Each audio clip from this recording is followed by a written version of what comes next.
Now, say my name. The Rolling Bad Podcast. You're goddamn right.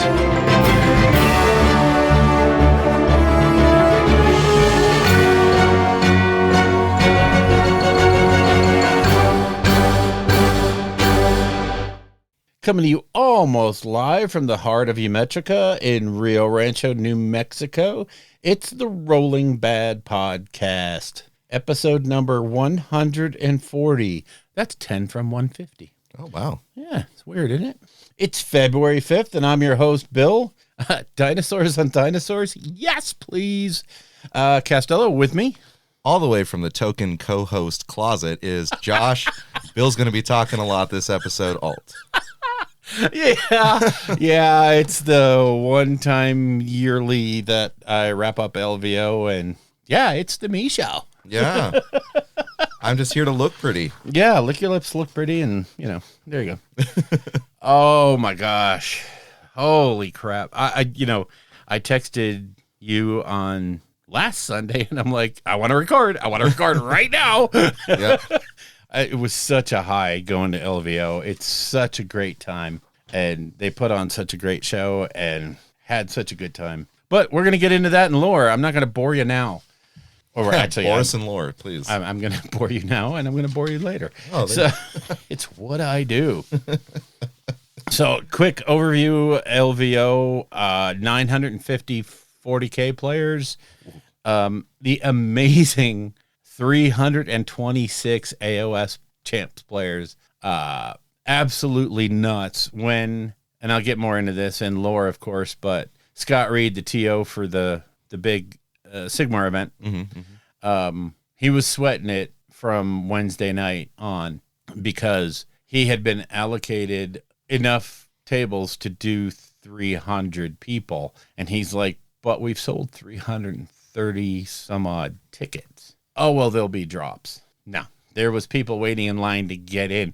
He literally had to stop at 326 because that's the table space that was available. There was just nothing more to take. I even offered up tables in my room, but it was just not logistically feasible. But oh, my goodness. Yeah, it was nuts. Making it the by far largest AOS event to date historically. So, yeah, now for...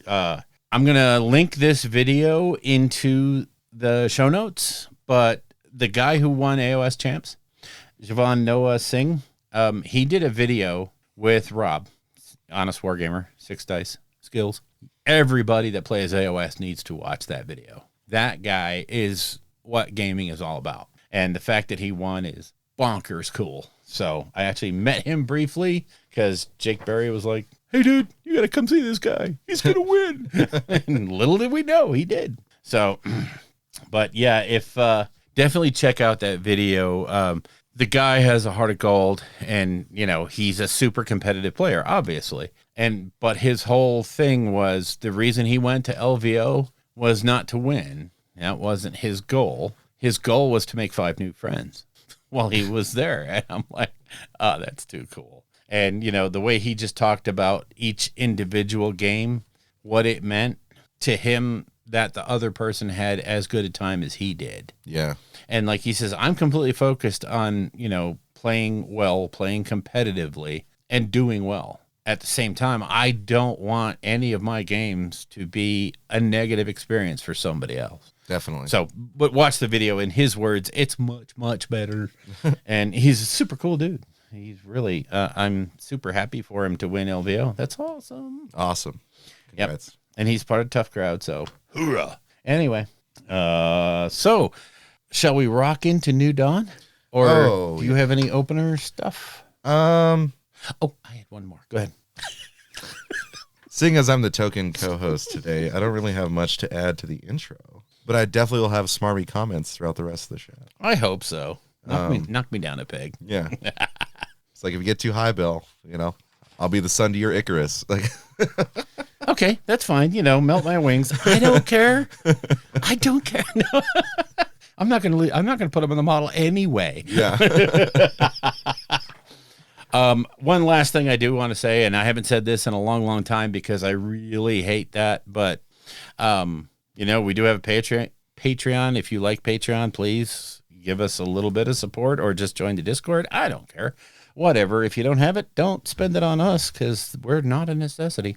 But if you could jump in and give us a review, tell other people what you think of the show, that would really, really help get the word out. And we haven't gotten a review in quite a while. So either no one is listening or people are just, whatever, you're there. Yeah.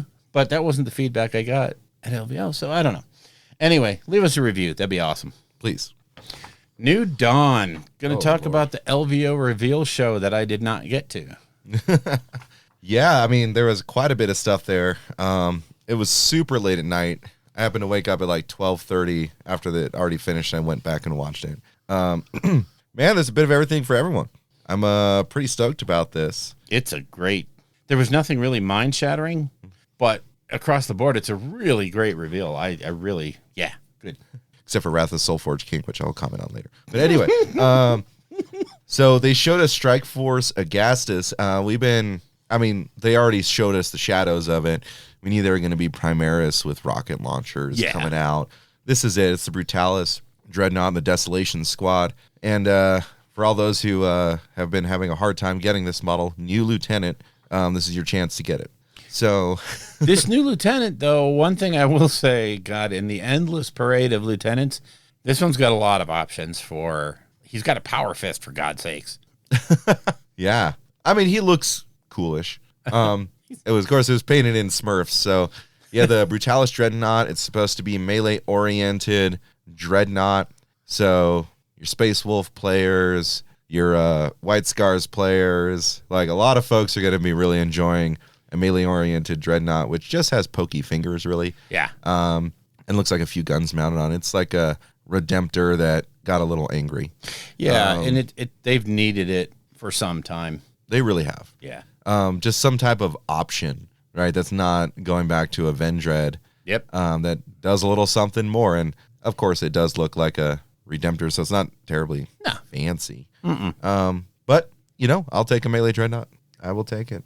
We have the Desolation Squad, so we actually have, some type of punch from a distance, for the Primaris now. Probably going to be real popular with the already ridiculous Iron Hands. Yeah. Yeah, I've got these heavy missile launchers from all the way back here. I will use those. Indirect. Yeah. So I think that's going to be a little, it feels like they're like, we just beefed the crap out of Iron Hands. Let's just make it worse. Yeah. Right. Let's lean into it so that there's something to go up against Chaos. I'm just saying. I mean, I don't know how much the heavy's going to help with, against Chaos Demons. So that might be the natural foil. But yeah. And then, as we said earlier, the ever popular new Lieutenant. I bet there's so many Lieutenant models out there that people have collected over time from just various boxes that if you wanted to, you could make an entire Primaris Lieutenant army. I'll bet you could, do 2,000 points of lieutenants. Everyone's re-rolling ones to win. Yeah, everybody, everyone, and you have to take one captain to lead them, or a good sergeant. Right, you're only allowed one captain. I thought it was funny they made the rule with the lieutenants, right, where you can deploy them in threes and then split them up. I was like, because you just have so many. Yeah, like, it's you go to set up your army and you accidentally drop lieutenants on the field. Oh, that's three of them. Well, I can deploy them separately, I guess. Yeah, it's no thing. Wow. That didn't stop for the Space Marine reveals. This is also partially Chaos. We got the Wrath of the Soulforge King. Booyah. So, everyone's favorite Chaos faction, Azrael, is crossing the Rubicon Primaris. And he's bringing some Deathwing Terminators. Yeah. They did not cross the Rubicon. He did. It's a small little Dark Angels force. Strangely, they did a Chaos vs. Chaos box because we also have Vashtor's release in this. Hey, I was just going to say, we finally have Chaos Primaris Marines, but okay. So this is where, okay, Dark Angels, whatever. At least you're getting the Deathwing Terminators out of that side of it, know? And in fact, aside from Vashtor's model, I was like, I'd rather have the Dark Angel side of it just to get the Termies. Yeah, so Azrael, super cool guy, right? The new Archaphane, the demigod himself, who is, there for the Forge. Well, coming alongside him is just 10 cultists, 2 obliterators, and a venom crawler. And I just have to say, don't forget about the mere mortals rule in the Chaos Space Marines Codex that you can't take cultists or more cultists than you have Traitors Astartes. But So, in this box, oh, wait. yeah. How wonderful is that? I looked at it and I was like, okay, I see what the Dark Angels are doing here. I kind of see what the lore is, and I look at Vashtor's side of it, and I was like, that really, guys? You have this, like, god showing up to, like, siege the rock. Mm-hmm. And he's got a handful of cultists and some okay demon engines. Like, what is this? Yeah. Like, should have been all demon engines, right? Like a Mauler Fiend, Forge Fiend. Wouldn't that kind of fit his thing a little better? It might have. Yeah. I mean, you could have kitted it out so essentially it built the detachment where you take an HQ and 3 heavies, right? Yeah. Just to get the demon engines in there, I guess maybe it wouldn't have been fair to the Dark Angels. We all know how they like to cry. But it's just a weird box on the whole of it that... it just points more and more towards the, Lionel Johnson's the next Primarch, but leaning into this is just, I don't know. It's a weird chaos mix. And if you're a Dark Angels player, none of this is big. No. None of this is really, I mean, you get 2 free Dark Angels upgrade sprues. Maybe you need those. I don't know. But honestly, the thing there is the Azrael that probably should have done that back box cheaper with just Vashtor and Azrael. yeah. And said, here's a Vanguard box for both sides to play, whatever you want to do with it. I don't know. It just seems like a huge miss to me. I agree. But speaking of things that did not miss, we're moving into the AOS territory. Booyah. So before we get to the really cool part, we got Warhammer Underworlds, Grisel's RNI, more Daughters of Cain for your Warhammer Underworlds. Yes. And as Bill indicated here, this is, of course, prophetic because we know now that one of the order tomes that is listed in the roadmap is your next Daughters of Cain.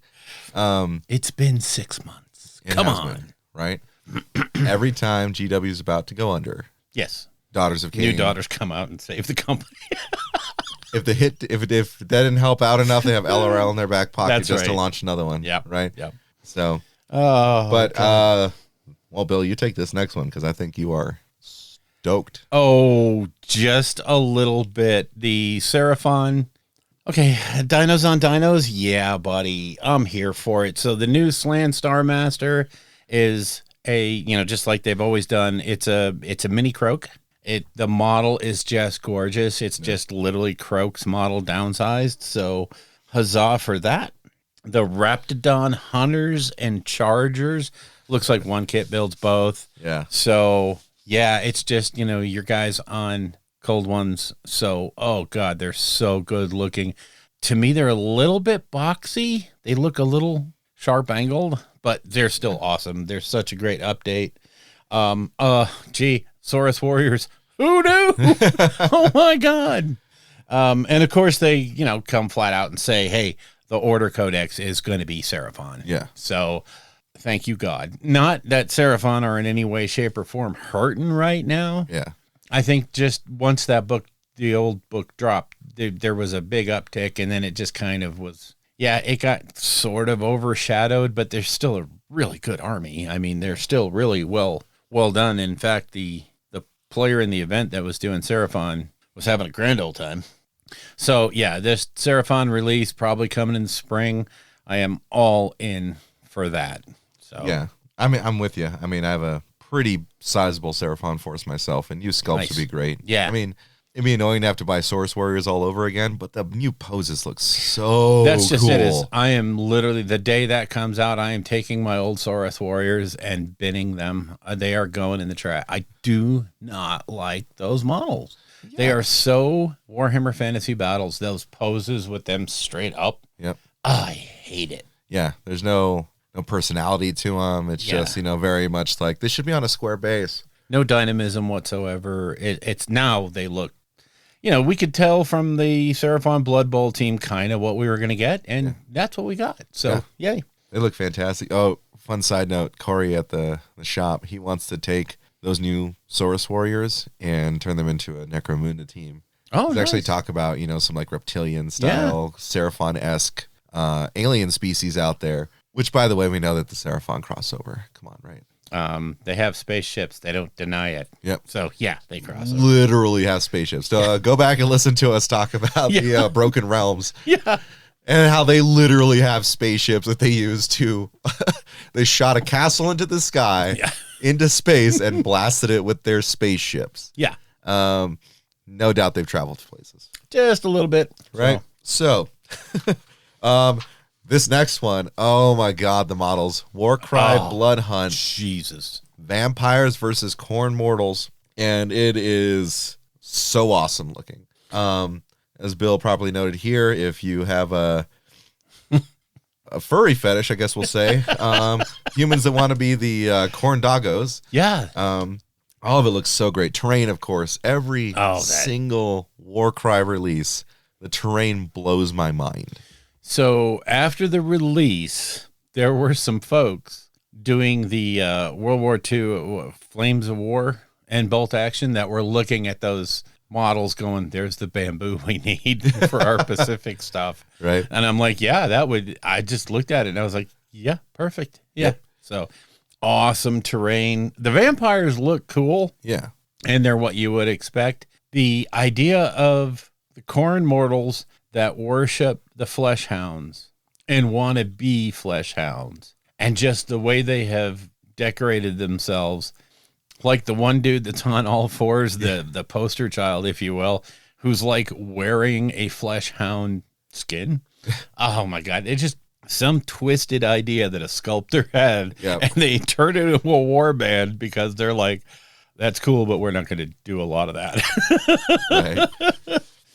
I just have to say, I guess it's just the Necromunda in me, but every time they come out with a new warband for like the Chaos stuff, I'm like, yeah, I just got to convert that. There's so much there. Oh, yeah. Yeah. Yeah. 100%. 100%. Horus Heresy gets Cerberus tanks. Cool. Awesome. Yeah.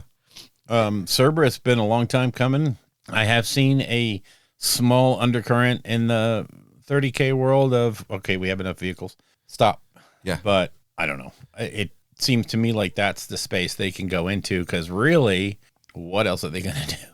You know, they can start leaning into the specific chapter units. Yeah. But really, once you're done there's not a whole lot that you can put out for Horus Heresy. No, so, there's not.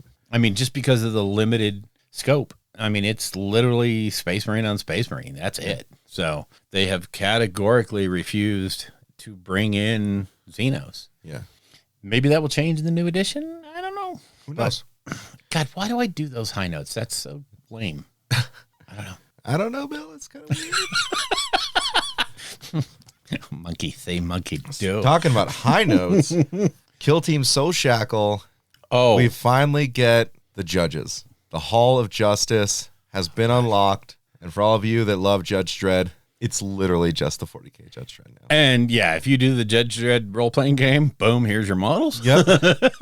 I mean, down to the left pauldron with, I know it's, Warhammer, it's the Aquila, but still, it's literally an eagle. Sandpaper will do it wonderfully. Yeah. Right. On the left pauldron, you get the just the jaw showing through some of the helmets. Yep. The only thing that's like weird in terms of the models for me was the like horn thing, or the whatever it was. It was like the eagle on top of the thing they can use to call out like a Vox. And I was like, I don't know about that model, but the rest of it, I'm like, yeah, that's kind of what I envisioned. Like, stop selling Enforcer models now, because no point. The Arbites are coming, and that's what everyone's going to use. No point. Yep. It's so good. So good. The terrain in that box is, of course, okay. Yeah. It's just another, I don't think Kill Team has had a misstep yet. They have just really nailed everything they've tried. Yeah. So, yeah, more power to them. Oh, and I guess Cabalites are in there too, so whatever. Yeah, okay, sure. Drakari. Yeah. Oh, forgot to say, the Cyber Mastiff, I want every one of those. I want more Cyber Mastiffs all the time. The only Cyber Mastiff I have is from the kit for the gal for the Enforcers. Oh, special right. one, who's like a null. She has her own Cyber Mastiff, but this one just looks like it means business, and it takes me to a hired gun. Like, it looks like your Mastiff when you upgrade them. Yeah. So Awesome. I'm here for it. I'm here for it. And that was The LVO reveal. That was the show. reveal show. So a little bit of something for everything except Middle Earth. Got nothing. So, but hot on the heels of LVO, they did get the FEC, Yeah. the new changes for Middle Earth. A couple of well-needed nerfs and a couple of how come you didn't take care of this? But okay, whatever. The comment I saw most often on the boards was, "It's not an issue. Play better." Yeah. You know, it's what you're thinking is broken is not. So okay. That's the best thing about Middle Earth is that it's such a balanced game. Yeah. That you can win with things you didn't think you could win with. Right. Right. As long as you are that good. Nutty lists are as valid as solid lists. Yeah. I mean, there's some lists I think that are good for just getting the game started. You know, that's why I did the Ghosties. Right. I think Gondor is a safe list to start with, Oh, yeah. but also to take to the next level tactically. The one that got me that I thought was just so funny because, you know, as I was learning about it, I was going back through and just watching up through the years. And everyone's like, Lake Town's garbage. Right? Why would anyone do that? And then like Lake Town just starts winning with just mooks that can run up and hold objectives. Yeah. Like it's hilarious. You just flood the board with models. And yeah, I mean, sometimes that strategy still wins. If you can't punch through everything. Right. Just sit on it. Yeah. Yeah. Fantastic. Right? You just have a bunch of starving peasants run forward and win Yeah. against. Okay. Works for me. So yeah, LVO. We had a bunch of stuff that pre-order this week. Wow. Yesterday's pre-orders were, it's 40K, period. End of story. But man, so Arcs of Omen, Angron book got announced or went up for pre-order. Yep. That's going to sell. Oh, just yeah. a little. Yeah, there are people still trying to get their first Arcs of Omen books. Yeah. Well, yeah. They just didn't expect to be so popular. Right. And this one's going to be great. It specifically has things like Orcs, Asher Militarum, World Leaders, specific stratagems for boarding patrols. Yeah. So good for that. And, well, it wouldn't be Arcs of Omen Angron week if they didn't actually release Angron himself. Makes me so angry because I just hate Angron. I'm so met about him. He's just a little emo pain boy. But that model is so off the hook. It is so good. I want it, but I didn't order it just because it's Angron. And he's literally just an emo pain boy. Oh, come now. No. At this point, he has no sentience, really, from the looks of it. Can't wait for that story. But there's some interesting stuff that I've been hearing about, like the series of the most recent novel that's coming. I don't know if it was Angron specifically, but they go into the different like world eaters. As someone who wants to become a world eater, they did the whole thing on Warhammer Community. And like, what's the creative space with, you know, just rage filled murder machines? Well, it's when they get a moment of reprieve and they can think like themselves. Like, they actually get into, I think it was Karn. Yeah. You know, and how like kind of soft spoken he is and like thoughtful and all those things that just like there's a person in there, which I think is like the really interesting, if they could say there is a philosophical question about the world eaters. Yeah. You know, but yeah, I think some of that's explored in the Codex World Eaters, which is also released. I hope so. Got my collector's edition. Nice.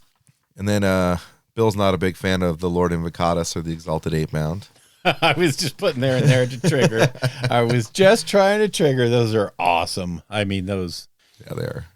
If you have any chaos inclinations whatsoever, those are going to be awesome. You're going to love it. Yeah, I think those 8 bound are going to be mainstays in a lot of armies. Yep. Particularly because they're like one of your go-to choices for the Disciples of the Red Angel, which is the army of renown inside the World Eaters book. Yep. And with the Arcs of Omen attachments being able to take just elites, you could just stack 8 bound. Yeah, it's crazy. And they're bonkers good. They're gonna beat some stuff up. They're not gonna shoot anything. No. They're gonna beat a lot of stuff up. They are, yeah. It's interesting how all the shooting, well, aside from pistols in World Eaters, is coming from like transports and Forge Fiends sitting in the back. You know, it's awesome. The beautiful thing about World Eaters is they're not subtle, and you don't really have to worry about crazy tactics from the World Eaters because they're just going to come up and punch you in the face. Yeah. And, you know, if you can deal with it, okay. If you can't, well, goodbye. Yeah.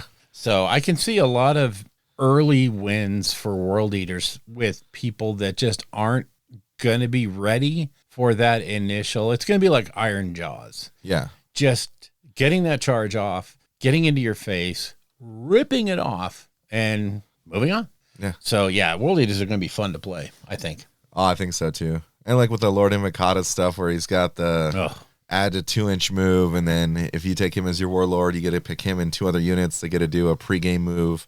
So, like you win the roll off, you're making a first turn charge. Like those 8-bound move 9 inches, they move 11 when he's around them. Yeah. Right? Angron moves 16, he moves 18 when he's around him. Yeah. Like you just have this thing where you're like, let's go, guys. Oh, actually, it's corner. Mine doesn't affect Angron. But like he can pregame move Angron. Yeah. Like, all right, 16 inches. All right, I moved another 16. I moved 32 inches. I'm charging you this turn. Yeah. And then Angron's just going to be bashing face, and they have to deal with him, have to kill him, or he'll eradicate their army. Yep. And then when they do, he just comes back. Right. Like, surprise. Yeah. Who knew? So, of course, you got Corn Berserkers and Jackals and Dice and all that stuff that comes with it. Jackals look really cool. I think those are going to be a huge mod for, what's the gang? Why is it? Oh, for Necromunda? For Necromunda. Oh, my goodness. Why am I forgetting them? I don't know. The ones with the masks. Anyway, the ones that everyone likes to ban because their masks are overpowered. Okay. Yeah. I want to play that. Corpse Grinder Cult. Okay, Corpse Grinder Cult. Corpse Grinder Cult. Oh, yeah. Okay, I got you. Because they all have like primarily melee weapons except for their Jews. And I was like, all of these are just like screaming to be Corpse Grinder Cult because they're corn based anyway. Sure. Right? Yeah. So, but yeah, I mean, who doesn't like crazy dudes that get infused with the blood of, berserkers? So I'm good with it. they had the collector's edition Angron Primarch book. That sold out Just like a little. immediately. Yeah. This is something a lot of people have been excited for outside of the World Eater stuff. The Arcs of Omen Baleful Battle Force. Balefleet Battle Force, I mean. That's a stupid battle force. It's ridiculous value. Yeah. It's absurd. 10 possessed, right? So 2 boxes of 5. 5 Chaos Terminators, Helldrake, new Demon Prince. That's what you expect Vashtor to be turning up. That's with, a good right? Vashtor box That right would there. be a Vashtor right there, right? But I mean, Helldrake's like what, 70? Demon Prince is 80. Chaos Terminator's 60. Possessor's 60 apiece. Anders I calculated out, if you took out the Helldrake, you're still saving $30. Yeah, okay.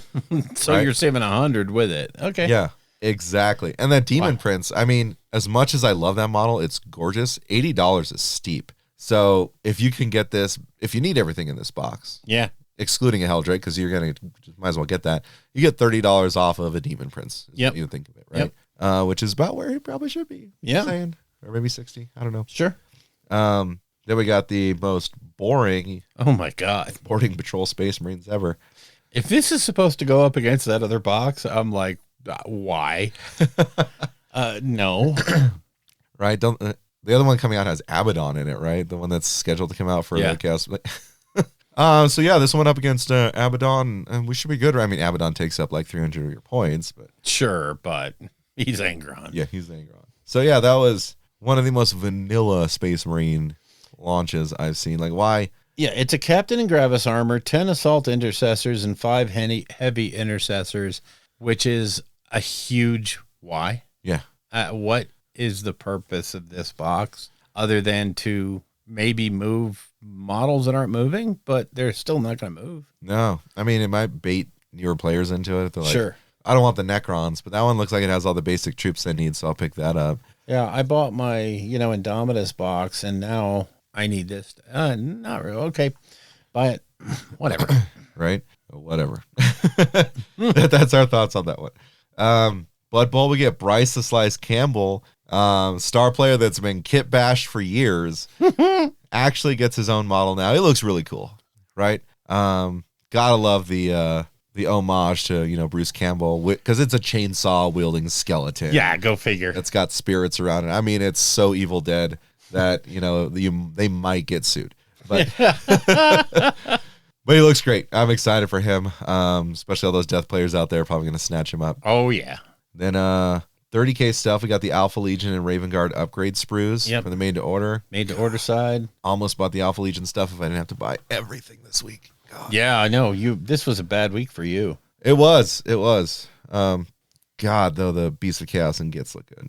Oh, I'm telling you what. Ooh, That's for another episode. So, of course, stay tuned for the news at 11. that's correct. Because we know that more stuff's going to be talked about then. Make sure you join us tonight for the news at 11. As the nice lady just said, it's 11 o'clock, which is actually a lie. It's 11:45, but we were running long on the lore. So, but for all you know, it's 11 o'clock. Right? And the drop has dropped. And if you like Skirmish, you're going to love next week. If you don't, tune out now. Yeah. just go ahead and skip ahead to, I don't know what time the time signature is going to be. Yeah. But anyway, yeah. So, oh boy, we were talking about the judges, and the judges are here. Soul Shackle is releasing. Yes. We're going to have Cops versus, I don't know. Jakari Kebalites? Yeah. So weird Pain Elves. I don't know. Anyway. It doesn't matter. We're going to get a really cool box set. The terrain in here is great. They're further expanding upon what's contained inside of these ships. I could see like a strategy table. They have a bunch of consoles that weren't available before. They have like what looks like a full command deck portion. Yep. So the cool thing about each one of these releases is as they come out, we are getting more and more to develop the ships. So that way when we have our boarding patrols, we have freaking boarding patrols, right? It's like this is actually part of a ship. It's not just generic Corridor 3, right? So we've got some great stuff coming up. They're literally just taking Zone Mortalis off the freaking hook. Yeah. And it's just such a, between all the stuff that's coming out here and the Arcs of Omen stuff, it is going to be bonkers. Yep. Bonkers. Aside with this release, we finally get the box outs of the Kazarkin. Okay, that I think is wrong.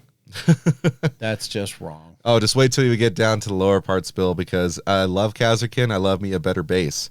So if you're thinking about running, 6 units of Kazarkin in your Arcs of Omen detachment, get your money ready. Yeah. Probably going to be about $60 per. I would imagine that box is going to be 60 if they have all the, the weapon options for the Kazarkin. But yeah, I'll be buying a few of these. Oh yeah, certainly. So. I'll probably base 3. Oh my God, wait, stop my beating heart. Also separately available is the Kill Team Farstalker Kin Band. So all you Kroot. Okay, anyway, yeah, it's coming. There are like some weird Kroot builds that people would actually play in Tau, but I don't know if you're going to spam them if you already have the old models. I don't think anyone's playing them. I think with you're yet. fine. Yeah. The Navy Breachers coming out of box, as well as the Hero Tech Circle. Actually like the Breachers coming out for, you heard it, Necromunda. Yeah, it's funny.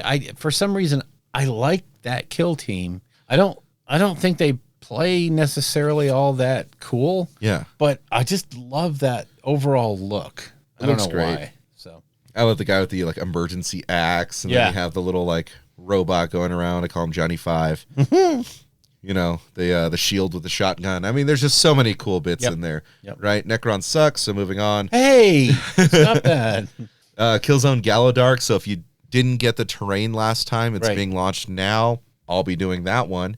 But then you get the Killzone Shadow Vaults upgrade, which gets you security panels, weapons lockers, robot crawler, heavy bolter sentry turret, all to play with the Kill Team Shadow Vaults book. Yeah, it's just a little bit further down, guys. It's pretty amazing because if you're doing the 40K role-playing game, hell, if you're doing a lot of different RPGs, this box is nothing but dungeon dressing for spaceships. Yes. It's, oh man, I love it. If you're a Starfinder fan, this could be real fun. Oh, hell yes. So yeah, like I said, Kill Team Into the Dark and Shadow Vaults, the books themselves are going to be releasing. Coming out.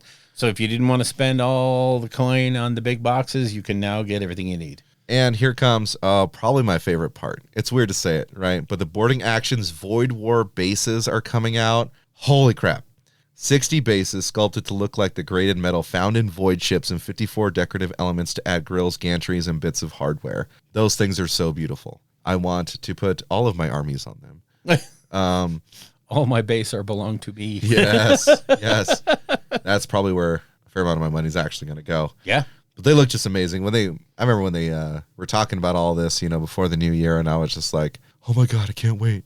I'm kind of breathing heavy again. What's really nice is, there's a lot of custom base makers out there that do them out of resin, and it's like $20-$30 for 10. Yes. And, I understand there's a lot of effort that goes into there, not just the sculpting, but the pouring and getting them right is a pain in the butt. So I'm not trying to dog those guys, but here's a box with 60 bases in it. Yeah. And what do you think this thing is going to cost? $50? Somewhere around there. And the terrain, the elements that you get, the bits and pieces to doll up the bases are amazing. I mean, you're going to have some fun with these. And even if they're $50, There's 60 bases in there that you're looking at a little over $1 a piece. Yeah. That's pretty good price.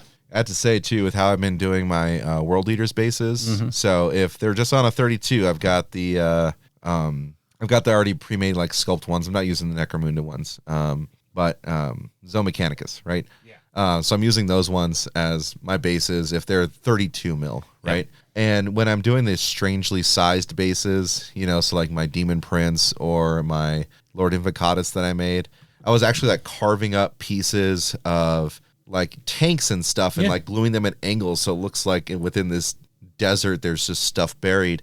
And the way they have these pre-cut in the decorative parts, I'm like, this is literally what I'm doing already. I want this yesterday. Yeah. So and there's 54 pieces of that. So yeah, you're gonna get quite a bit of option. Yeah. I'll talk about my World Eaters theme a little bit in After Dark, I guess. Cool. Then oh boy, Blood Hunt coming out. That terrain is just so beautiful. Warcry, Blood Hunt. Yeah, sign me up right away. I want to spend some money next weekend. I hate that. Oh God, I have to hold off on actually buying the stuff for myself because more World Eaters are coming out. I know. Anyway, then they're actually breaking out the Hunters of Huanchi. So you get all of your little chameleon skinks. I know everyone who plays Seraphon just wants those. Yes. Jade Obelisk too.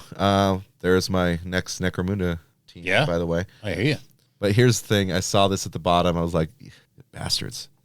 Sky Hunter Squadron for Horus Heresy. Yes. We're getting plastic hover bikes. Yeah. What you just said. Bastards. I'm like, man, now I have to buy those to use as the Outriders for my White Scars. Yeah.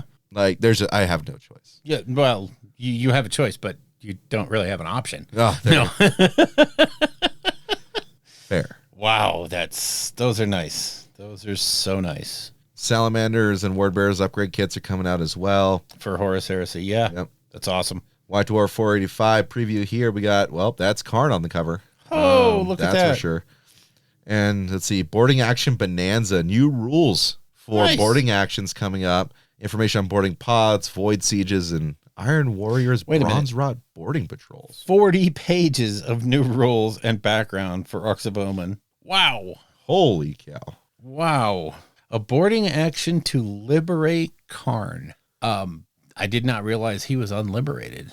Well, I mean, is he really like stuck to his misogynistic ways? Or okay. I mean, I don't know. It's just so odd. I'm looking forward to that White Dwarf. Gloomspite gets content for Warcry. I'll take an update for Gits because after having read the Path to Glory, I guess I'm just going to be painting Gits again. Yeah. After I paint up our LRL Brothers at War. Oh, yeah, Middle Earth strategy battle game. We got a lot of made to orders. The Nazgul on Winged Beast is a must-have. I need to get one or two of those. But most everything is like you've got Gandalf the White mounted and dismounted, but without Merry or Pippin, so that's good. You got Theoden, you got some archers, what's his name? Some of the Dunedain archers, hobbits, in case you want to lose. However, you do have the what's his name? The battering ram coming back, so that's good. A lot of people are going to be picking up that, I think. I think so, too. Yep. Gimli Undead Urukai, if you want just a fun pose. Oh, that's so... I mean, that feels more like I'm just painting this model for, display. Yeah, exactly. Because he's got my axe buried in his nervous system. Okay. Yeah. Then they start talking about the U.S. Open, the plans for where they'll be visiting. So it looks like Kansas City, Tacoma, Tampa Bay, Atlanta, Georgia is where we know is where they're going to end up with the grand narrative. Yep. And I'm excited for that grand narrative. Those are some strange locations. Nothing on, I mean, I know last time they had the one out here, but still really nothing on the left coast or the right coast other than Florida. But that's Tampa Bay, and who wants to go there? Right. So, yeah, Tampa Bay, Atlanta. Those are some really neat. I think I could see probably going out to Kansas City. So, Missouri. Yeah, it's not a terrible drive. So, or a fly, Don't know what it's going to look like, but yeah, that's the new... Coming next week, it's going to be, if you're Skirmish, you're all over it. If you're Kill Team Warcry, you love it. Yeah, it's gonna be a really fun skirmish week. But also if you're into boarding patrols, you are building out your boarding patrols with what's coming out. You betcha. So don't be ashamed to just jump on and get it. Yep. I think that does it for the new stuff at 11, Bill. And now for something completely different. I think next we just move on into creation because, well, I mean, Bill's creation is going to be part of lore. Yeah, it is. And I got some stuff too, so let's move on to that. Okay, so I'll start off because I'm going to be really, really quick. Just 2 things. If you do any traveling or if you have limited space, I was at the Monument Hobbies booth and they showed off the Go Bag, their new Go Bag, the EVO or Evolved. It's an amazing, it's right there. It's an amazing, it'll hold all the paints you could possibly want, primers, spaces to put all your tools, brushes. The back part of it is completely wide open so you can put all the models that you're working on, even probably on, magnetic trays. Oh, wow. It's when it folds out, it opens up, the wings fall out. You've got a place for your hobby mat. It's got cutouts for paints.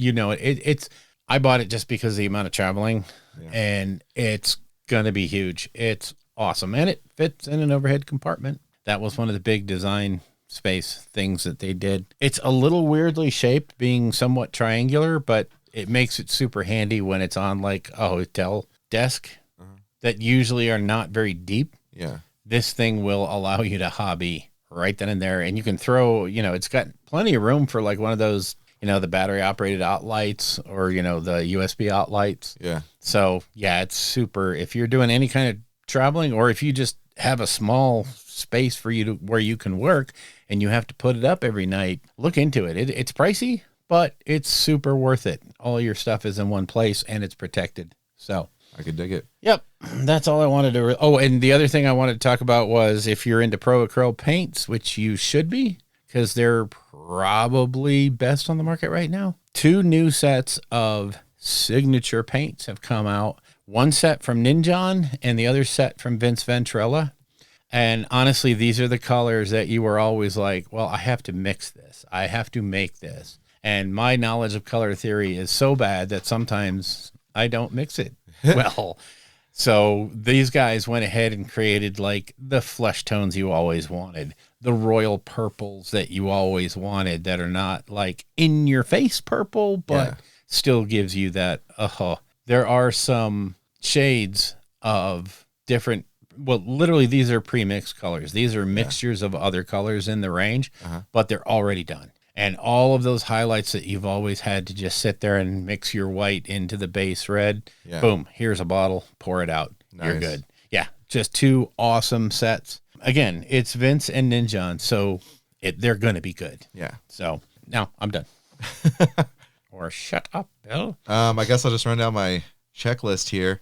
First one I'm going to talk about, I'm going to call out Bill on this one. I built and painted my Wind Mage, the foil to his Stone Mage in our LRL New Year, New Army Fest.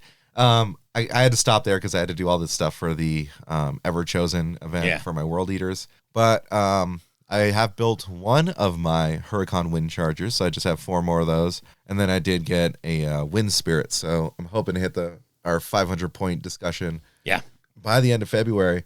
Actually, it was pretty fun to paint the guy on the cloud. Nice. It was really fun. I thought I wouldn't like it as much, and I got to be real. Putting the skeleton horde very lightly over their armor makes it look really cool. Nice. So I think I've got my paint scheme down for them. Good.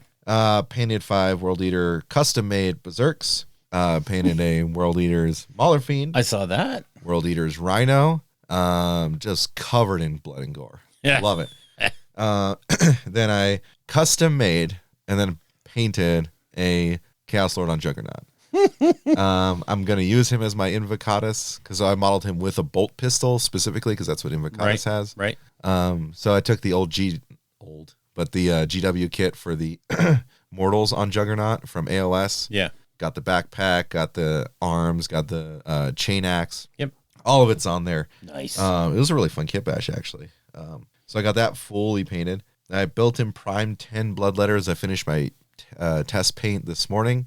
Then I built in prime the new Beast Lord, which I got yesterday and built already. I'm gonna say, didn't that come out? Yes. I mean, I didn't paint it yet, Bill. God. Oh, jeez. I built and primed up Bloodmaster for my blood Cool. letters. I still have 10 blood letters in box. I'm not sure if I'll do them. And I got those mostly as either to ally in or if I can use them in the Army of Renown for World Leaders. Sure. So then, based on how quickly I painted that one blood letter with my paint scheme, I probably can finish them like today. Like it took me roughly 10 to 15 minutes to get it to be considered parade ready. Sweet. You just gotta, just like, I know exactly what I'm gonna do for everything. Pop, Yeah. pop, pop, pop, pop. I'm using the Runelord Brass as their base. Then I paint the horns, arms, like arms and hands, like just kind of up to almost the elbow, and then the legs up to the first knee with Black Legion. Then any like horn symbols on there, I go over it very lightly with Flesh Terror's red just to pull it out. Yeah. Then it's Targor Raid Shade for the entire Of course, thing. yeah. The handles on their weapons I do with Vulpus Pink, same with their tongues. Then once that's dry brush up the Sycorax Bronze, go in, paint the sword and eyes with Grey Seer, and then put the Tesseract glow over that. Of course, yeah. I'm done. Nice. So super easy, and it looks cool, guys. Nice. So if you want to have fun with that, I just wanted a metallic flesh. Yeah, I thought it was like interesting. Like no one does this. It's always like red, and that's kind of boring to me. So it is. let's have some fun. But that was it for my creation. Nice. My creation's going to go into lore because all I did was build an event. So That's all you did. God, slacker. yeah. This dude's slacking. You I got a know. couple games in, didn't you? Well, I got all the games. All your games are belong to me. So let me see. There was 4 scenarios. I got like 44 games in. Oh yeah. Yeah, it's a lie. No, actually, I didn't play anything. I didn't even bring a ringer army. Anders did. He brought his giants just in case we needed a ringer, but we never did. So luckily, nobody dropped, and we had 15 players, but we always had at least one 2v1 going on. Oh, Yeah, it was that's very awesome. handy. Yep. That's awesome. I played in the AOS Beginners League just with my Ogors, trying out the new tome. Most of my games were against my wife, who was actually playing her Iron Jaws. Oof. So it was Frost Lord versus Boss on Maw Crusher. I mean, it was just every game. It was who charged first one. Every game. Yeah, I can see that. So I won 6 out of 9 of them with effective screening or good rolls, right? But they every single time it was if her Mega Boss got to my Frost Lord first. Yep. I can't withstand that 5 damage axe. Oh, and, God, like, it's 8 or brutal. 9 attacks. Like it's just even with the ward, even with like I safe stacked like crazy, it just did not matter. Yep. Right? Just like 3 of those leak through, I'm gone. Yeah. But those were super fun. And then I played one game against Willow at the shop with her Fire Slayers, and that was not fair. I would imagine that was a little one-sided. Yeah, a little bit. It was my Frost Lord on Thunder Tusk because I was like first AOS game I played in a little while. So like, all right, just keep it simple. Here's my Frost Lord. She had 20 of the Volkite Berserkers in one unit. Not enough. And then I can't remember. It was just one of the foot heroes. Okay. Right. So, I mean, I found out the power of the unstoppable charge. That is so ridiculous. It is. So I got my charge off. I got to the hero, but I couldn't get to the Volkites. Oh. So kind of counting on the counter charge type situation. So I was like, cool, unstoppable charge. And then I like went into the very tip of them and then just Jeez. in one round of combat. So I mortal wounded off the hero because of the charge and the unstoppable charge. Plus I took the seat of Avalgur and then I stomped him. So it was just like God. mortal wounds into that guy. Now that he's gone, I think I killed 16 2-wound Volkites in one round of combat. Oh my God. Yeah, it's ridiculous how much damage the Frost Lords can do. Ridiculous. Oh my God. That's 16 2-in models. Oh my Lord. Yeah, it was just bonk. I mean, I was on fire with that hit. Sure. I was just like, all right, cool. The charge is going off this turn. If I don't kill enough, you're going to crack me back and just have enough attacks to kill me. So just like, let's stack it all. It's best day ever. Let's, all out attack. Like, I just have to go. Yeah. I did kind of do some of the shenanigans you can do. So I made him a priest with the warlord trait, and then I gave him the arcane tome. So Of course, he's a wizard. Too. Oh God. So, I was like, plus 3-inch movement, plus 1 save. Of course, I'm standing right next to the the mop pot while I'm doing it, and then I just move all the way across the board because I'm hungry too. Yeah, So, I'm you know, hungry. Plus, what, 2 or 3? 2. 2. Yeah. And then you have the winds of whatever Yeah. gives you plus 3-inch movement. So 17 inches up the board. That's a 7-inch charge. All right, rolled an 11. Okay. Wow. Yeah. That's a negative play experience for your opponent because I'll bet he was salty. Yeah, she was not having a good time. Sorry. She was not having a good time for that one. I can see that. Yeah. Whew. That's brutal. Can you imagine if that had been a giant? I mean, that would have left a giant on 3 wounds. Yeah. Ah, God. Yeah. It was brutal. Yep. It was brutal. I love it. Well, I mean, I would have focused like everything else into him, so I don't know. Might have done more because I could have Titanic dueled, which means so many things. So many things. Yes. But yeah, I got 10 solid games of AOS in Nice. the last 2.5 weeks. So look, guys, I can play the game still. Woohoo. I can play it still. We're moving to 40K now, though, for the 40K beginner league. So Oh, yeah. I'm waiting until next week to start playing when my book drops Yeah, of course. because everyone else is just playing Space Dwarves. Stole my idea. There's like seriously like 4 people playing Space Dwarves right now. Of course. And they're all playing like Immer. And I'm like, come on, guys. It's, it's the new hot. It's the meta. Yeah. Seeing the same thing with the MCP lists Yeah. for the tournament going on. It's oh, look, all the new models. I'm guilty too. I put Rhino into my shield list. Hello. But he works really good. Anyway. Yeah. We'll save that for our MCP podcast. There you go. Yeah, so that was Battle. And then pretty much next, it's the All Bill All the Time show. It's the last you'll hear me. You may go now. I'll just let Bill record this. I'm going to go, I don't know, grab some lunch or something. Yeah. But, I don't have the new Dead Space, but yeah. Play some Sure, Bill games. could talk about everything else. Yeah. Sure. Yeah. All right, Bill. Okay, take it away. Lore. Guess what lore is going to be? It's going to be Beasts of Chaos Battle Tome, guys. You ready for no. crickets? Crickets. Yeah, crickets. Okay, so LVO, the narrative. Here goes nothing. Just off the top, I wanted to say that had my little tracker on there, did 19 miles in 3 days. That's a lot of walking. Also, because I wasn't sure about doing this, but I decided to go ahead and do the charity mulligan strings and the reroll tokens, and they went over real big. So we raised $85 for charity. The mulligan strings were $5 a piece, and the rerolls were $2 a piece. So those seem to go over pretty well. I always worry about it because if somebody doesn't want to buy it and they get beat down by somebody that did, it's kind of a negative thing, but nobody seemed to really mind. So we did it.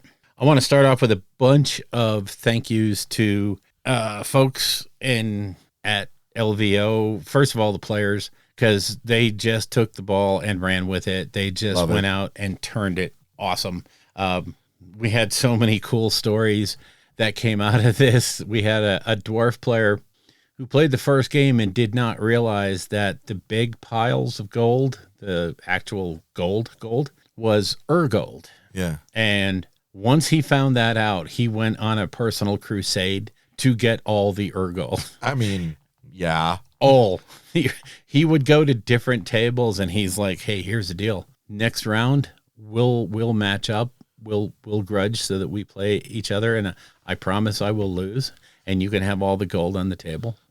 And but sell me your gold. Yeah.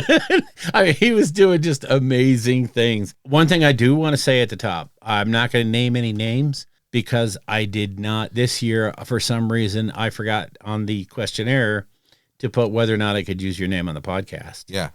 And so since I have no one's permission, I'm not going to name names simply because some people don't want their names Correct. out there. So to be fair, I just won't use any. I want to thank Anders for coming out to LVO to help out and be amazing. If it wasn't for him, I wouldn't have been able to put the tables together because I didn't have enough room in my car to transport all the terrain. But because he came, he took 2 full bins of terrain for me. Yeah, it's nice. Awesome. Huge shout out to Scott Reed, the AOS Champs TO.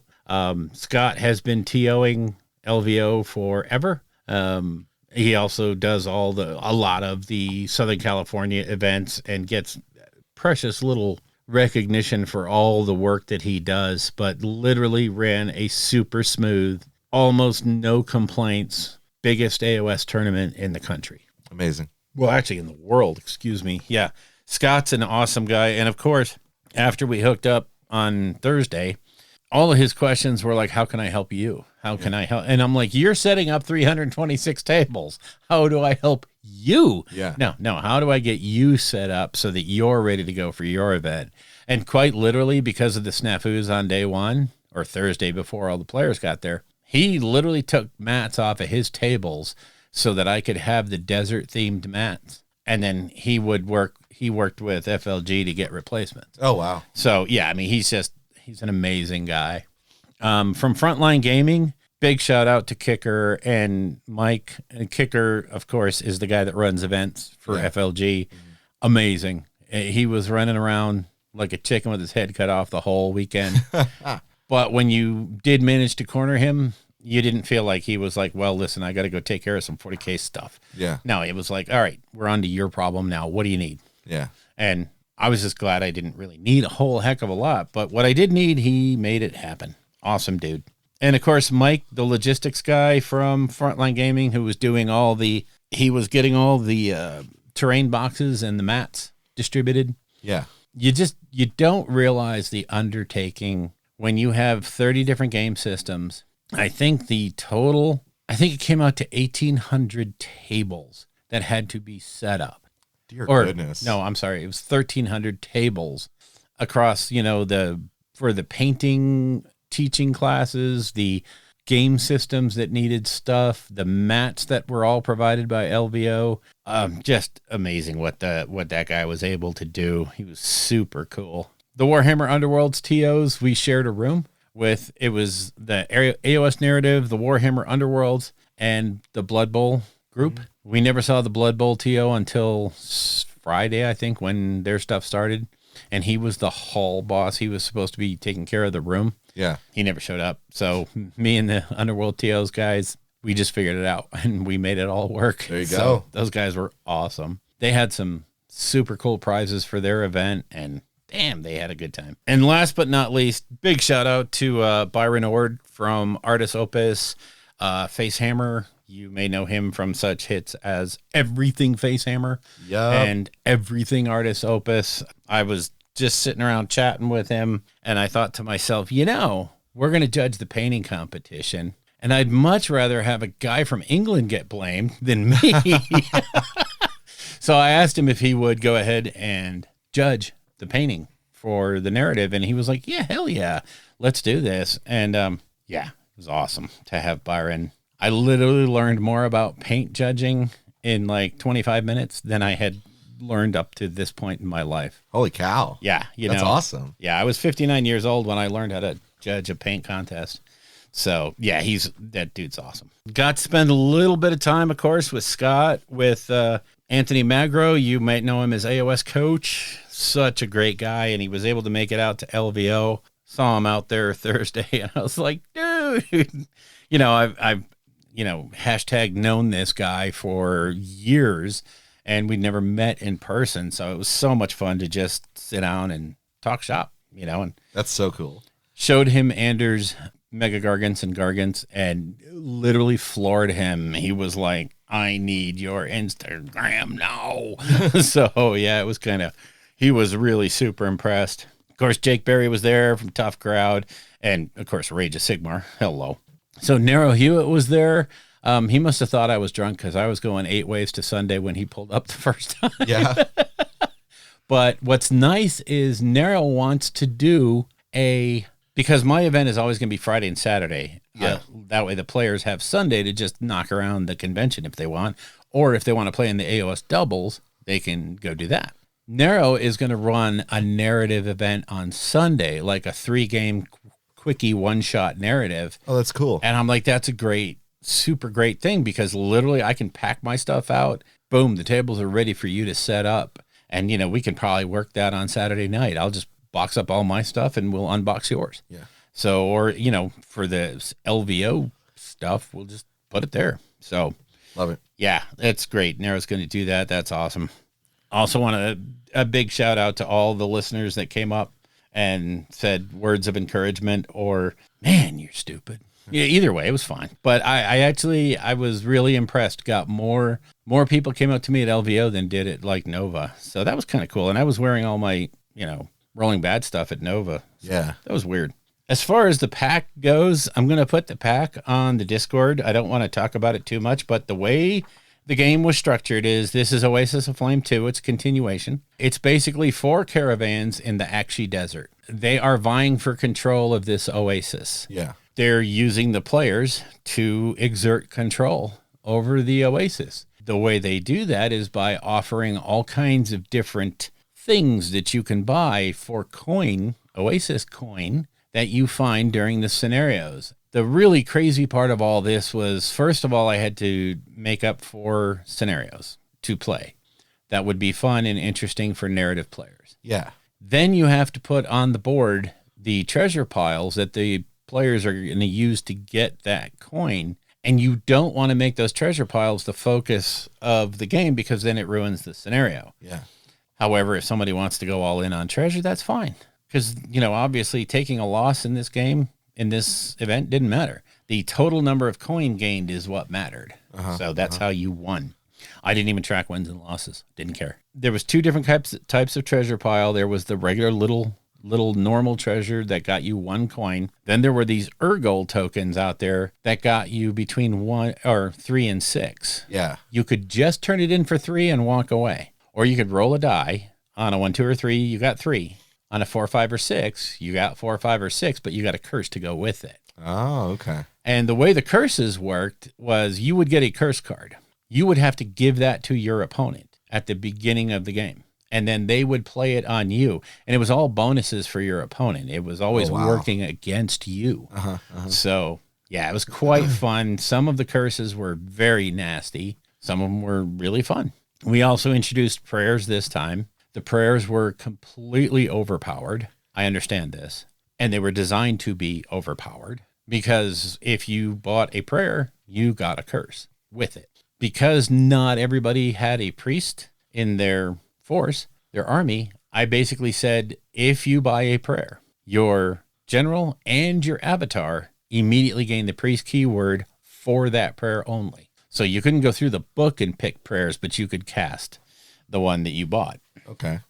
So that way everybody could take part. I didn't want anything to be exclusionary. Of course. So again, the whole pack, as well as the cards, and a lot of what I'm going to talk about doesn't make a lot of sense if you don't see the cards, because what the caravans were offering were everything from improvements to your hero avatar. Your hero avatar was a 20-point Anvil of Apotheosis character that was on nothing larger than a 60-millimeter base. Okay. So tried to keep people from taking flying gargantuan, oh my God, things. Yeah. So 20 points, 60 mil. And then you could buy everything from +1 wound multiple times, +1 to your save multiple times. You could get down to a 2+. You could add rend to your different weapons. And then army-wide, you could buy command points. Oh, wow. You could buy, you name it, heal potions that you could use on any hero at any time, including when they're taking damage. So when you're dying, oops, that's enough to kill him. Boom, heal potion. Yep. So just so many things on the menu. And the difference in the caravans was different caravans had different prices for different things. So that's how the players were going to choose different caravans based on how their army was built. Interesting. And then what happened was 3 of the caravans got people, 1 of them didn't. So the one that didn't started offering sales. I like it. And they had some pretty bonkers sales. So yeah, it actually evened out. We ended up with 5 in Gavron and pretty much 3 along the rest. Yeah. So it was a lot more even than it was last time. So I was happy to see that. The tables that we set up, I was really, really shocked. And then it dawned on me that the mat space, the mat size changed. But I literally was able to build all 12 tables with just the terrain I brought. Nice. I was really shocked. And then I realized that, yeah, we've literally lost like 2 square feet off of each table. And that's what made sense. But yeah, Anders helped me set up. We had 2 siege tables. We had the Corn Dreadhold, or the Chaos Dreadhold, and the GW old Citadel. People loved playing on the siege tables, Oh yeah. but nobody wanted to play on the Dreadhold. There's this nostalgia thing about that old Citadel. Everybody wanted to play on that board. And I was like, okay, well, I brought the Dreadhold for nothing. So, well, no, it looked good in pictures, but Dreadhold always looks good. yeah, it really did. And, Anders helped out with terrain. He brought stuff to fill in and backstop all the stuff. So we had good tables, nice tables. I was happy. And we did use two of just to have different sort of terrain. We used two of the bespoke LVO desert themed terrains. Oh, okay. So yeah, they have the pyramid that's buried in the sand along with the columns and all that stuff. Looked really good on the desert mats. So I can dig it. yeah. Set up on day Thursday was, oh my Lord, I won't even talk about it. It was a hellish day, but setting up like, what I say, 1,300 tables or something, there was going to be hiccups. Oh yeah. They wanted us all there at 8 a.m. I was there. We literally didn't get stuff for my room until about 2:30, 3 o'clock.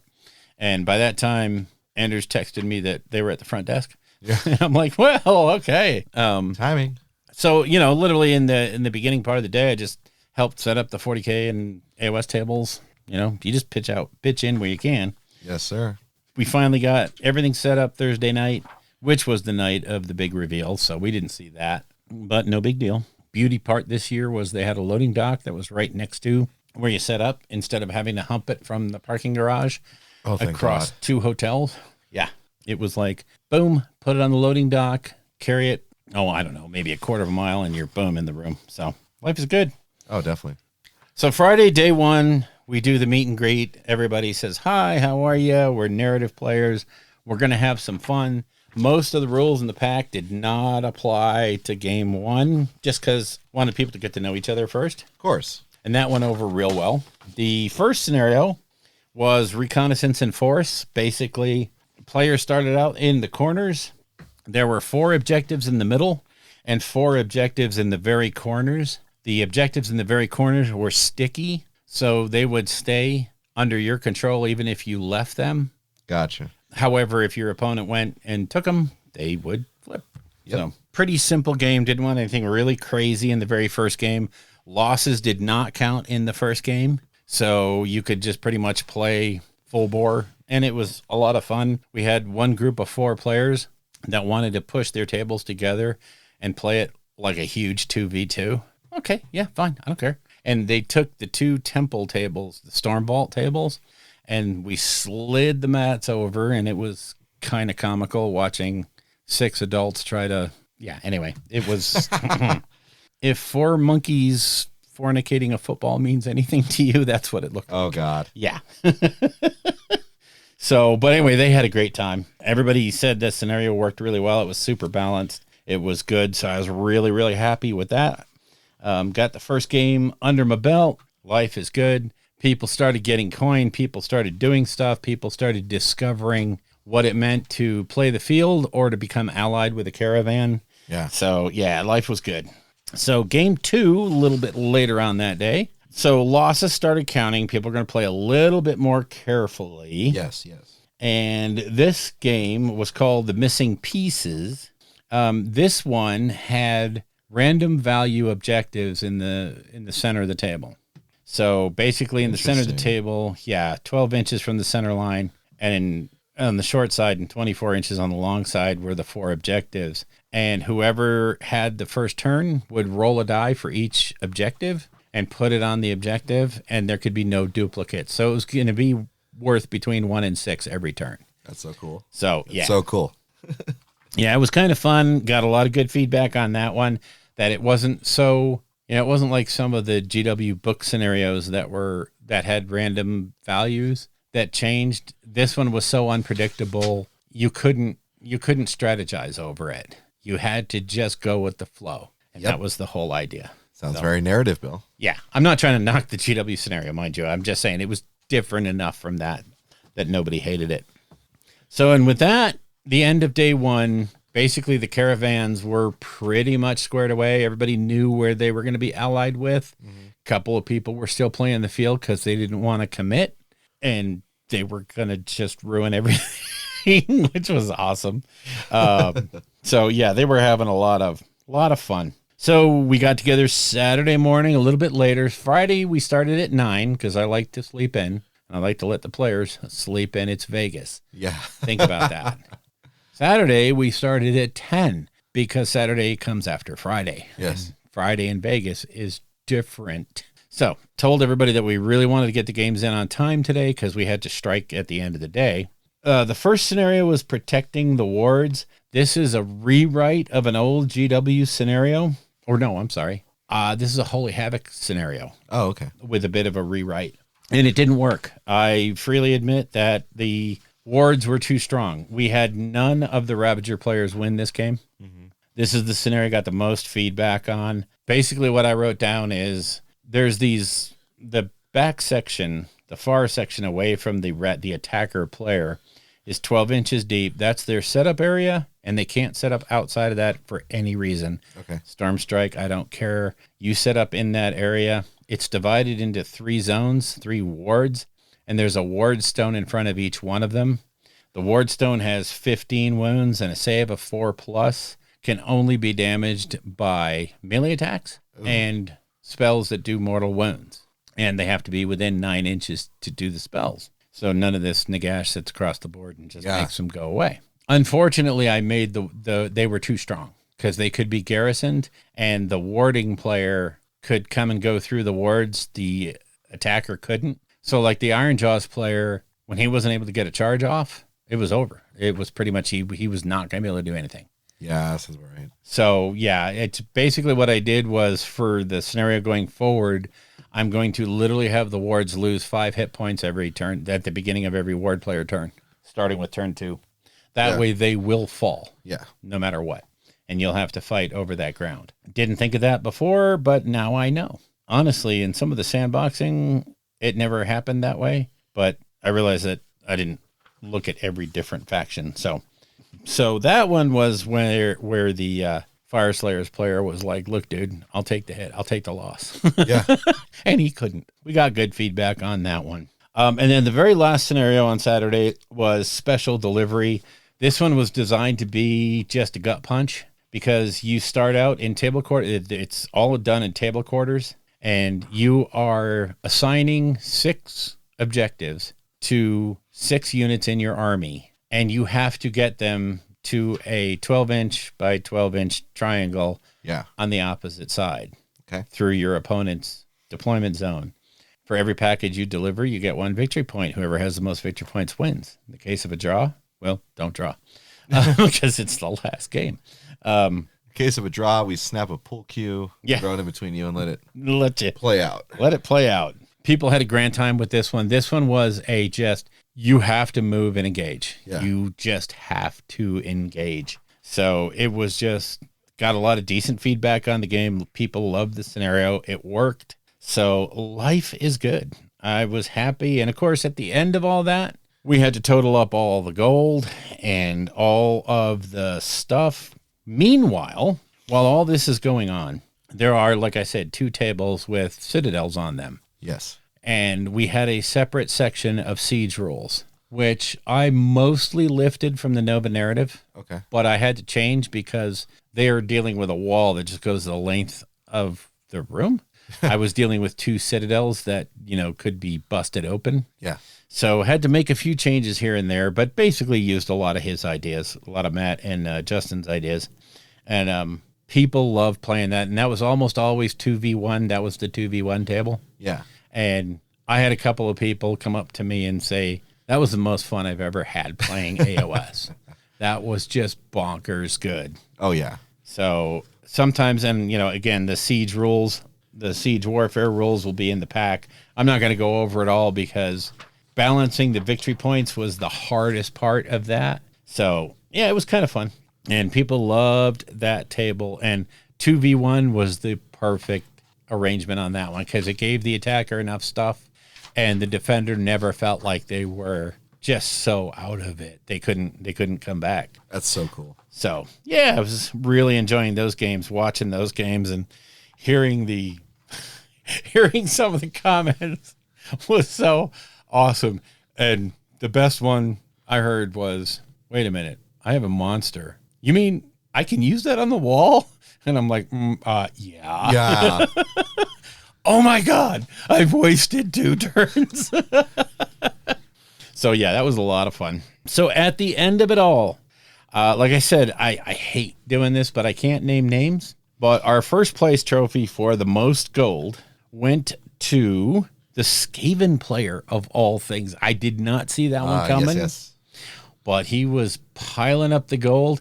And honestly, he spent a good deal of it, but he had the tools to really make this work. And when you have enough bodies like that, you can cover a lot of ground, and he was able to find a lot of the hidden gold. So more power to him. He played super well. Everybody enjoyed playing him. He got a few Players' Choice Awards too. So Great job. Yeah, he wasn't just, I'm here to smash face. I was really glad to see that no one was there with like a competitive meta list. I mean, some of the lists are definitely competitive. You could take them across the hall and play them, but that's simply the way the army works. Yeah. So it wasn't like they were hand-picking the best to be beat face.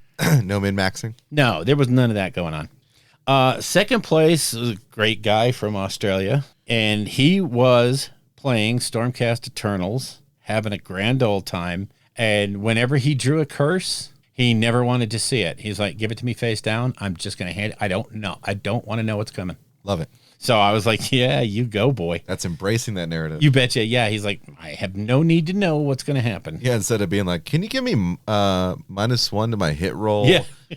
later on this game? Mm-hmm. It's just hit me with it. Yeah, just whatever. I loved it. And then in third place, we had Fire Slayers. Someone that might have been going around and promising to lose if you would give me your Urgold. He was so good. So awesome. Yeah. So those guys all got trophies, and I went into my shed of shame and I picked out prizes. Look at you. Yeah. Share the love a little bit. I had a Stormdrake Guard box. I had a Blood Pelt Hunter, some Flesh Hounds, which if I had known now what I know that... No. Anyway, and also I had that Collector's Edition Bala and Burke. So that was going to go to the Judge's Choice, which I'll cover right now. Judge's Choice basically was Anders and I looking around going, who made this really fun for everyone and really embraced everything. And that could have applied to everybody, but one dude just kind of went above and beyond. So he got the Bala and Burke Collector's Edition, which you can't get no more. So I hope he enjoys it. Okay, so then we got to the painting competition, which, again, what happened was at the end of the first game, we asked everybody that wanted to be in this to set up their army on the table. Yeah. And then Anders and I would take a quick swing through, and we would pick the top 5. Yeah. That was hard. That was really freaking hard. I bet. Because, I mean, you had Tyromancer Dan who brought his KO that was over the top. I don't know if you saw the pictures on the Discord, but he 3D printed the big boat. I think. Oh, yeah. It's not the frigate. Is it the frigate, the biggest one? The Ironclad? Ironclad. Thank you. I couldn't think of the word. It was 3 decks, all of them completely detailed inside. So you're like, oh my God, this is amazing. His display board was so over the top. It just blew me away. And I could see why. yeah, it was a shoe-in for the top 5. There was a Stormcast army there that was just, the freehand and the artistry was over the top. The Seraphon army that was in the top 5 was, oh my Lord, everything was freehanded. Yeah. Just absolutely gorgeous. And then his special character was in a white suit at the top of the little Seraphon terrain piece there, the Realm Shaper engine. Yeah. All dressed in white, Panama hat, and it was Mr. Hammond. Oh my God. And I could just hear the voice of Richard Attenborough. And I was like, oh my God. It's such a great touch. So good. Like, did he wire like a sound system into it and just start playing? He really, if he had of it would have just gone over the top. Then there was an Idnith Deepkin player who had the bases were to die for. It looked like they were in the water or coming out of it. Every model. Love it. Every single model. The giant that he had as an ally was completely oil painted, completely done with oil paints, and it was what you see in those really, really high end videos and the really super high end, this would have gone to Golden Demon, I think, personally. So those were just some of the selections that we had to pick through. Last but not least was a Trog army, a Gitz army, that the theme of it, and the player actually wanted to stress to me that I know you're looking for uniformity in the army, but each one of these units is from a different realm. That's why they're modeled differently, and they have different colorations, and the bases are different. And I'm like, okay, that non-uniformity is uniform. It fits your army. So yeah, you're not gonna take any hits there. So he also made the final cut. An individual, just like everyone else. Yes. Beautifully painted. I mean, just simple, but every model popped. It was just Love it. Awesome. I love it. For the painting, I didn't want to take the hit. I did not want to have to pick from that top 5, because to me, any one of them would have won. Yeah. I mean, we wouldn't have put them on the top 5 if we didn't think that way. So went over, talked to Byron. He's like, come get me when you're ready. So we made sure that the armies were ready, because I didn't want to. He was doing clinics at the show there, and he was manning the Artis Opus booth. Oh, okay. So, he was sitting there painting and streaming and what have you. So I didn't want to waste a lot of his time. We had everything squared away. Byron, come on. It's time to go. Okay. So he comes down there, literally 25 minutes of, this is what you're looking for. This is what else you're looking. This is why this is really good, and this is why this is not so good. And this is why this, and I was just like, all right, I've got to start taking notes so I can tell the players this. And it was absolutely amazing to have Byron do it. And yeah, it was so good, because the individual that finally won is a super big fan of Byron. And a lot of the people playing knew, and they were like, holy crap, you got him? Yeah. I'm like, he's just a dude. Yeah. He's literally just a dude. He's an incredible painter, but he's just a dude. Yes, walk up to him and talk to him. He won't bite. And ended up going to the Trogs and Trolls. Love it. Yeah, they were just so... Byron was like the river trolls. He took the step of clear coating them with a gloss coat, so they looked wet. Yes. And then the dry, dusty trolls actually looked arid. And everything just fit where they were supposed to be from. And it just, the overall was just the top. So he ended up getting the trophy and the Artis Opus brush set signed by Byron. So love it. Yep. I bought 2 Artis Opus brush sets and had Byron sign them. So then the player favorite ended up going to, I almost said his name, to the Seraphon player with Mr. Hammond. He also got the trophy and the Artis Opus brush set. Also, super want to shout out Dan, the Tyromancer. He made all the trophies for LVO this year for the narrative on his own volition. He just decided to do it and said, I'm doing it. And I was like, man, you are something else. And then to have him actually up there in the top 5 for painted was awesome. One last thing I want to hit on LVO is I was yelled at last time for not talking about what you got with the high roller bag. This year's high roller bag was stupid. Absolutely stupid. $150 for the ticket. The first thing they hand you is Kill Team Into the Dark. Okay. So that's $210 right there. Okay. Yeah. So everything after that was crazy, but there was some stuff from Terrain Crate in there, an Artis Opus dry brush pad, one of the mini ones, War Machine Mark IV Mini. There was LVO Objective, the 6-inch objective markers, the neoprene ones, a bottle of Turbo Dork Twin Suns paint, the LVO 2023 Dirty Dice, and then the LVO 2023 Oh My God dice with the bag. Really nice. There was a Duncan Rhodes paint pot in there, a Monument Pro Acryl pot in there, along with some Gentastic soap and a number 3 Bomb Wick brush. And then some miscellaneous minis that came with it. Some swag from Squad Marks. Enough stuff to do a unit of 5. Cool. 32 mil. Their magnetic basing stuff is just so, it's movement trays basically, but they don't interfere with your models. You don't have to screw up your models to use them. Love it. Because you just put this little snap-on thing on your model. Yeah. It has the magnet and it magnetizes to the base. So once you open that thing up and pull your mini off, you've done nothing to your mini, but it's now magnetized. Love it. It's awesome. Yeah, Squad Marks is amazing. And last but not least, the Conquest 1.5 edition, really nice collectors, or really beautiful edition of their book. If you ever want to play Conquest, I know like 2+ Tough is really into it. I'm not. I don't want rank and flank. Not my style either. Me, yeah. So if anybody needs a Conquest book, let me know. It would help if you're a Patreon. Well, somebody's got to pay for postage, and it ain't gonna be me. So that was my LVO wrap up. Any questions? You're like, dude, I've literally turned out. I don't hear anything from the audience, Bill. Oh, jeez, nobody likes it. Oh, God. I suck at this. Oh, well, we forgot to open up the phone line. Sorry, guys. My bad. Yeah, I know all of them were aching just to hear more about. Bill, what'd you think about your scenarios? Yeah. Tell me more, will you?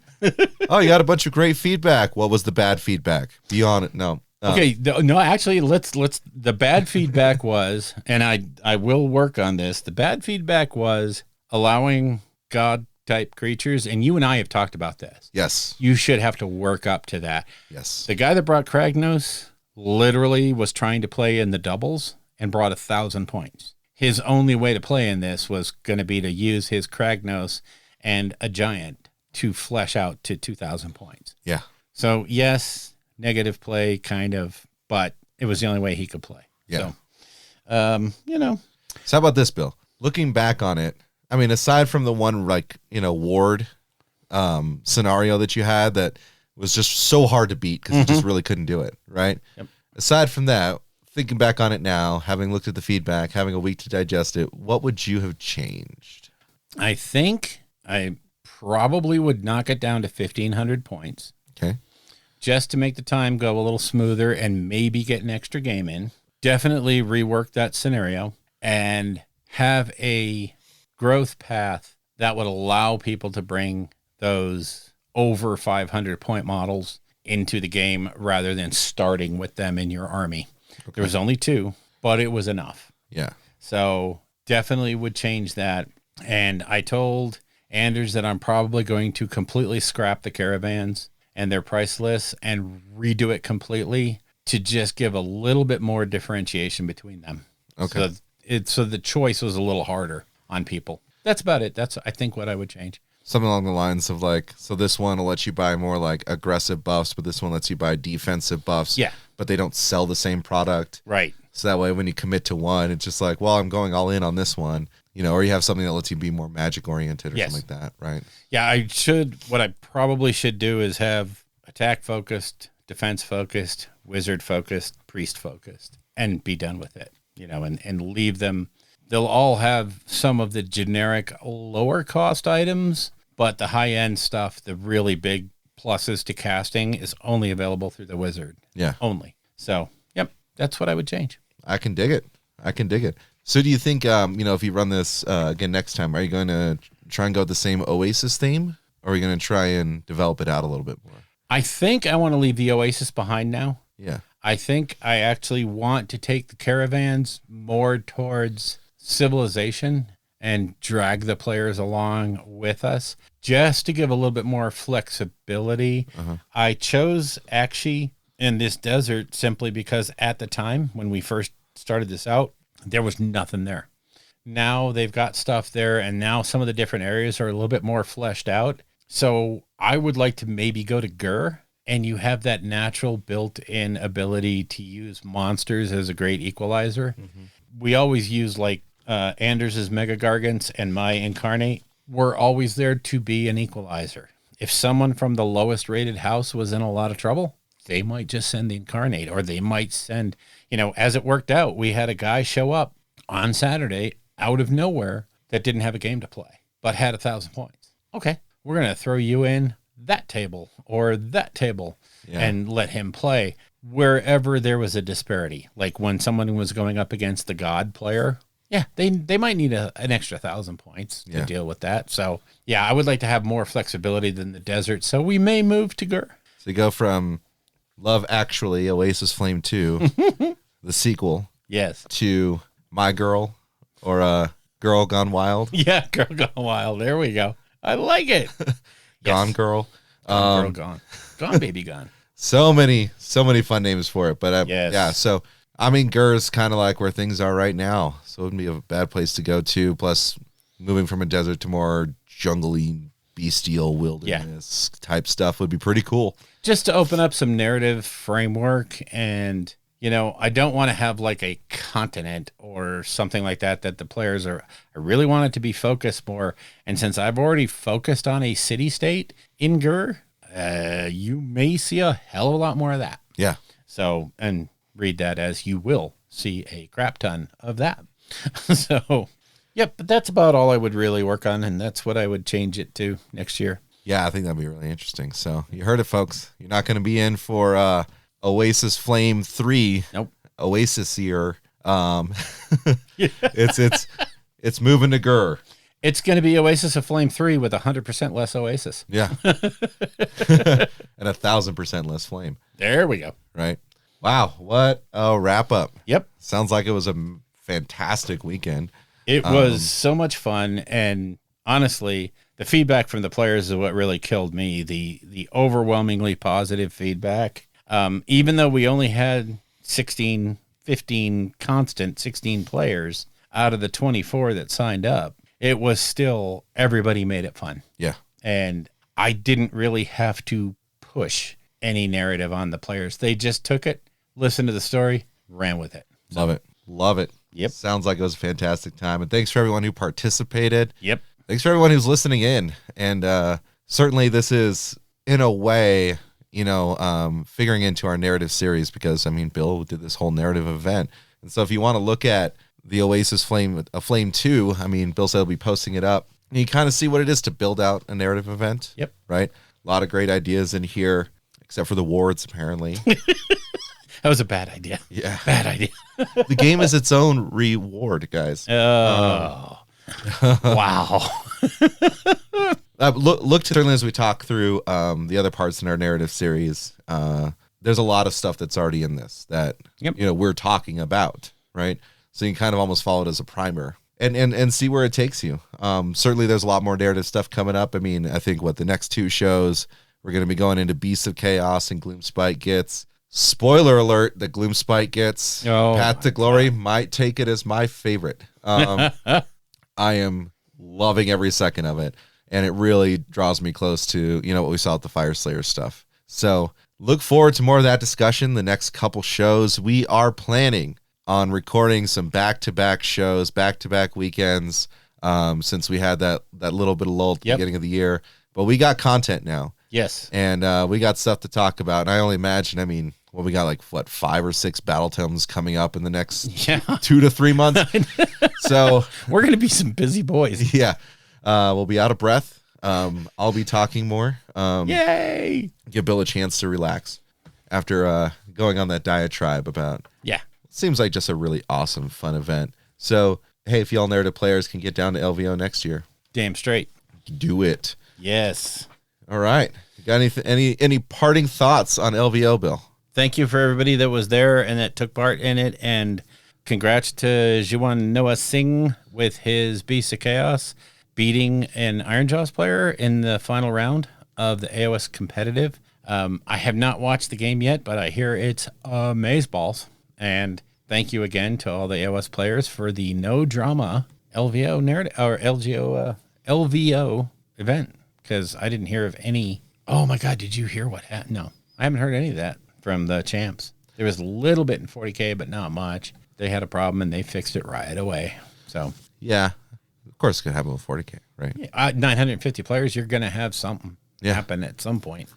So just an amazingly good LVO. Those guys knock it out of the park all the time. They have such a great system going, and it's awesome. It's fun to be a part of, even though I bitch about, FLG doesn't support us with prizes and all that other stuff. You know what? We don't bring in near the money that the champs and those level things do. So, okay, that's fair. But if you all want to help us get to that point, help Bill get to that point, go to the narrative event at LVO. Yes. Drive it up. Let's get narrative going. I mean, I think GW is pushing towards narrative in a lot of ways. It's there. Just because it's such an expansive way to play. And get into it, guys. I mean, there's so much fun going on. And you could just be so creative. All the things that we love playing in our tabletop RPGs are still here. Yes. It's not about min-maxing a list and seeing if you can just outdo the other person. Let's see if we can actually get some story going. And I think that with enough push and all of us coming out and saying, like, no, this is what we want. Yep. We'll get more of what we want. That's right. All right, so we'll probably see you next week with, what are we doing, Beast or Gloom? You tell me. We're going to flip a coin and find out. It's going to be a surprise for everyone. Good deal. Either way, I'll tell you what, you're going to have a great time with these two Path to Glories. They look amazing. So I think we'll have some fun with it no matter what. That said, well, you know where to find us next. We'll be After Dark. The music in the show is used courtesy of Kevin MacLeod at Incompetech.com and is used under the Creative Commons license. The Rolling Bad podcast itself is protected under the Creative Commons Attribution 4.0 International License. Information for this license can be found at creativecommons.org.